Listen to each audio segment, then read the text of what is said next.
ओम नमो भगवते वासुदेवाय नमः। गीता के अनुसार हमारा भाग्य और कुछ नहीं बल्कि हमारे कर्मों का ही फल है। श्रीमद्भागवत गीता में भगवान कृष्ण के उपदेशों का वर्णन है। गीता के ये उपदेश श्री कृष्ण ने महाभारत युद्ध के दौरान अर्जुन को दिए थे। गीता में दिए उपदेश आज भी उतने ही प्रासंगिक हैं और मनुष्य को जीवन जीने की सही राह दिखाते हैं। सैन्योरुभयोर्मध्ये रथम स्थापयमेच्युत यावदेतन्निरीक्षेण योद्धकामानवस्थितान् कर्मया सह योद्धव्यमस्मिन् रणसमुद्यमे। अर्थात, हे अच्युत, दोनों सेनाओं के मध्य में मेरे रथ को खड़ा कीजिए, जब तक मैं युद्ध क्षेत्र में खड़े हुए इन युद्ध की इच्छाएं देख न लूं कि इस युद्धरूप उद्योग में मुझे किन किन के साथ युद्ध करने के योग्य है। अच्युत सैन्योरुभयोर्मध्ये रथम स्थापय, दोनों सेनाएं जहां युद्ध करने के लिए एक दूसरे के सामने खड़ी थी, वहां उन दोनों सेनाओं में इतनी दूरी थी कि एक सेना दूसरी सेना पर बाण आदि मार सके। उन दोनों सेनाओं का मध्यभाग दो तरफ से मध्य था। सेनाएं जितनी चौड़ी खड़ी थीं, उस चौड़ाई का मध्यभाग और दोनों सेनाओं का मध्यभाग, जहां से कौरवसेना जितनी दूरी पर खड़ी थी, उतनी ही दूरी पर पांडव सेना खड़ी थी। ऐसे मध्यभाग में रथ खड़ा करने के लिए अर्जुन भगवान से कहते हैं, जिससे दोनों सेनाओं को आसानी से देखा जा सके।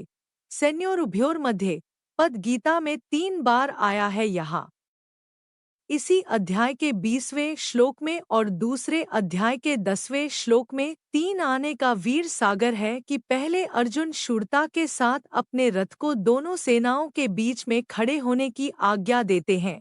फिर भगवान दोनों सेनाओं के बीच बीच में रथ को खड़ा करके कुरुवंशियों को देखने के लिए करते हैं और अंत में दोनों सेनाओं के बीच में ही विषादमग्न अर्जुन को गीता का उपदेश देते हैं। इस प्रकार पहले अर्जुन में शूरवीरता थी, बीच में कुटुंबियों को देखने से मोह के कारण उनकी युद्ध से उपरती हो गई और अंत में उनको भगवान से गीता का महान उपदेश प्राप्त हुआ, जिससे उनका मोह दूर हो गया। इससे यह भाव निकलता है कि मनुष्य जहाँ भी और जिस किसी परिस्थिति में स्थित है, वहीं रहकर वह प्राप्त परिस्थिति का सदुपयोग करके निष्काम हो सकता है और वहीं उसको परमात्मा की प्राप्ति हो सकती है, कारण कि परमात्मा संपूर्ण परिस्थितियों में सदा एक रूप से रहते हैं। यावदेतान्निरीक्षेण रणसमुद्य में दोनों सेनाओं के बीच में रथ कब तक खड़ा करें, इस पर अर्जुन कहते हैं कि युद्ध की इच्छा को लेकर कौरव सेना में आए हुए सेना सहित जितने भी राजा लोग खड़े हैं, उन सबको जब तक मैं देख न लूं, तब तक आप रथ को वहीं खड़ा रखिए।